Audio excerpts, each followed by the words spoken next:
दादा तुमच्याकडे जरा एक काम होतं. काय आहे? हे बघा, हे पत्र म्हणजे जरा ते जुनं पत्र आहे. त्यावर तुमच्या पोस्ट ऑफिसचा शिक्का होता. त्यावरनं जरा माहिती गोळा करायची होती. मिळेल का? मला तेवढंच काम आहे का? नंतर या. दादा जरा महत्वाचं काम होतं म्हणून विचारालोय. दादा ते पत्र एकदा हातात तरी घेऊन बघा. 2 मिनिटाचंच काम आहे. आता तुम्ही आम्हाला आमची कामं शिकवणार?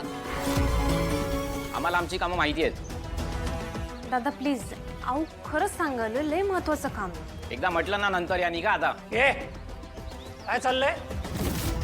लोक इथे तुमच्या मदतीची अपेक्षा म्हणून येतात. त्यांच्याशी ह्या भाषेत बोलणार आहे का? ए तू अरे तुरे कोणाला करतोस? आणि कोण आहेस रे तू आम्हाला शिकवणारा? या गावातला तर नाही आहेस. तू बाहेरून येऊन आमच्या अरे रवी करतोस.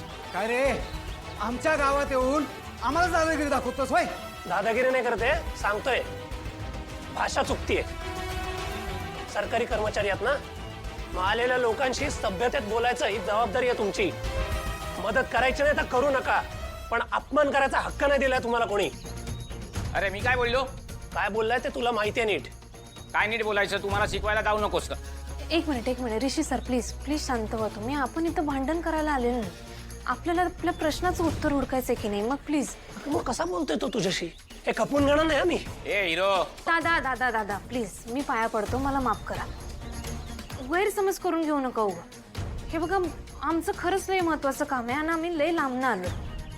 अहो ह्या पत्रात माझ्या आई आणि आबांचं म्हणजे माझ्या आजोबांचं जे काय आयुष्य होतं त्याचं सत्य दडलंय. तुम्ही जर 2 मिनिटं वेळ काढून बघितलं तर मला त्याबद्दल माहिती मिळेल. आणि नाही मिळाले तर आम्ही जातो इथनं. एकदा बघ तरी पत्र. अरे खूप लांबून आले ते.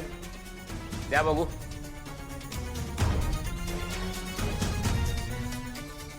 हे पत्र आमच्याच पोस्टाचं आहे, पण याचा पत्ता जळलाय ना. व तुम्हीच बघा ना. नाव आहे ना गाव आहे. मग कसं कळणार कुणी पाठवलंय ते? दादा तुमच्या रेकॉर्डमध्ये याबद्दल काय माहिती मिळेल का? अहो लय जुनं पत्र आहे. याचा रेकॉर्ड तुम्हाला तालुक्याच्या ऑफिसमध्ये भेटेल.